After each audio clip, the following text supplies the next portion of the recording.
নতুন বছরের শুরুতেই আর নতুন মেহমানের জন্য গরুর মাংস দিয়ে কাচ্চি বিরিয়ানি করলাম প্রথমবারের মতো। জানি না কেমন হবে, ভয় ভয় লাগছিল, অনেক টেনশন করতেছিলাম রান্না করার সময়, কারণ ফার্স্ট টাইম আমি কাচ্চি রান্না করব। যাই হোক, রান্না তো রান্নায় মনোযোগ দিয়ে করলে সব রান্নায় পারফেক্ট হবে, সেটা তো দেখতেই পারবেন। আসসালামু আলাইকুম এভরিওয়ান, কেমন আছেন সবাই? আলহামদুলিল্লাহ। কাচ্চি বিরিয়ানি রান্না করার জন্য যে ফরজন বাসমতি চাল নিয়ে আসছে, আর নিয়ে আসছে এখানে গুঁড়া দুধ, তারপরে লাগবে তো রাঁধুনি রেডিমিক্স কাচ্চি বিরিয়ানির মশলা, তারপরে যেটা না হলে নয় সেটা হলো যে গরুর মাংস। গরুর মাংস তো লাগবে কাচ্চি বিরিয়ানির জন্য। কাচ্চি বিরিয়ানি অনেক রকম করে রান্না করা যায়, কিন্তু গরুর মাংস দিয়ে বেস্ট। গরুর মাংস দিয়ে কাচ্চি বিরিয়ানি খেতে কিন্তু অনেক বেশি মজা লাগে। যাই হোক, অনেক কিছু রান্না করেছি বিয়ের পর, কিন্তু কাচ্চি বিরিয়ানি কখনো রান্না করা হয়নি, এমনি বিরিয়ানি রান্না করা হয়েছে। যাই হোক, আজকে কাচ্চি বিরিয়ানি রান্না করব, যেহেতু নতুন বছর আর নতুন মেহমান প্রথমে আমাদের বাসায় আসলো, ভাবলাম যে কাচ্চি বিরিয়ানি করা যেতেই পারে। এই জন্য প্রথমে কিন্তু একটু পেঁয়াজ বেরেস্তার জন্য পেঁয়াজটাকে সুন্দর করে ভেজে নেবো আমি, কারণ কাচ্চি বিরিয়ানিতে পেঁয়াজ বেরেস্তা করে দিতে হয়, কাঁচা পেঁয়াজ দিলে একদম ভালো হয় না। এদিকে কিন্তু আমার বিরিয়ানির জন্য এই যে বেরেস্তা সুন্দর করে ভেজে নিলাম পেঁয়াজটাকে। এরপরে কিন্তু সেই প্যানে আমি একটু আলু দিলাম, আলু প্যানে ভাজা হোক, এদিকে আমি মাংসটাও সুন্দর করে ধুয়ে নিচ্ছি। যেহেতু ঠান্ডা, পানি নাড়ার মনে হচ্ছে যে নাড়তেই পারছিলাম না, ঠান্ডার ভিতর পানির কাজ করা অনেক বেশি একটা কঠিন। এরপরে কিন্তু মাংসের ভিতর পরিষ্কার করে ধুয়ে নেওয়ার পরে মাংসের ভিতরে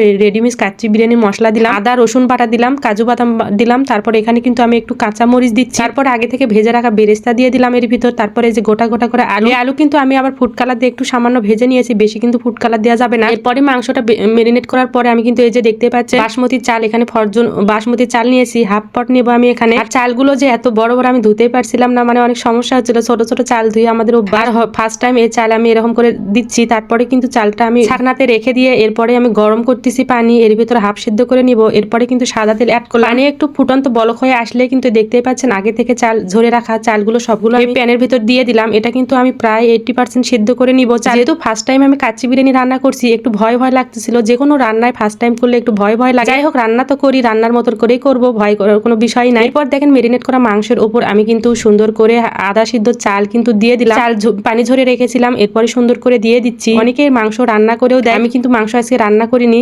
মেরিনেট করে রেখে দিচ্ছি। এরপর বেরেস্তাগুলো একটু ছড়ে দিলাম, এরপর কিন্তু আমি আবার চালগুলো দিচ্ছি, যেহেতু আলু তারপরে কালা সবকিছু আগেই দিয়েছিলাম। এরপরে তারপর দিচ্ছিলাম। কাচ্চি বিরিয়ানির নাম শুনলে অনেক ভয় একটা কাজ করে, কিন্তু ভয়ের কোনো ব্যাপারই না, যারা রান্না পারদর্শী তারা কিন্তু সব রান্নাই করতে পারে। এদিকে আমার সবগুলো চাল সুন্দর করে সেট করা হয়ে গেল, ওপরে কিন্তু একটু আমি জর্দার কালারও দিয়ে দিলাম, তারপর পেঁয়াজ বেরেস্তা, তারপরে আগে থেকে কিন্তু গরম পানির সাথে দুধটাকে সুন্দর করে আমি মিশ্রিত করার পরে সুন্দর করে এক বাটি দুধও দিয়ে দিলাম। এরপরে কিন্তু দেখেন যত কেরামতির পালা, কাচ্চি বিরিয়ানি খাওয়ার নামই আমি ভুলে যাব। এরপরেই দেখেন কত কষ্ট করে আমার এই যে আবার সুন্দর করে আটাদের ডো বানিয়ে সেটা আবার চতুর্পাশে সেট করতেছি, যাতে গ্যাস কোনো মতে পাস না হয়ে যায়। যদিও ফার্স্ট টাইম করতেছি, কিন্তু অনেক বিরক্ত লাগতেছিল। যাই মজার খাবার খেতে গেলে একটু তো বিরক্ত করতেই হবে, তাই না? বাসায় তৈরি যে কোনো খাবারই মজাদার হয়। এরপরে এই যে দেখতে পাচ্ছেন ফুটা আছে একটু, সেই ফুটাটাকেও আমি একটু লং দিয়ে ভরে দিতে চাইছিলাম, কিন্তু লং দিয়ে হলো না। এরপরে আবার হয়ে গেল, হয়ে আসা আসলে আপনাদের সাথে শেয়ার করতে পারিনি, যেহেতু অনেক সময় ব্যাপার। পরে লামিশার বাবা সুন্দর করে দেখলো যে পারফেক্ট ভাবে হয়েছে কিনা। মাশাআল্লাহ, প্রথমবারের মতো যে কাচ্চি বিরিয়ানি এত সুন্দর ভাবে আমি বানাতে পারবো সেটা তো ভাবতেই পারিনি। এত সুন্দর একটা কালার আসছিল, আর স্মেলটা অনেক ভালো লাগতেছিল বিরিয়ানির। যাই হোক, মাংসটাও এত সুন্দর সিদ্ধ হয়েছে। এখন কিন্তু খাওয়া দাওয়ার পালা, আমি আবার লার্কির সাহায্যে সুন্দর করে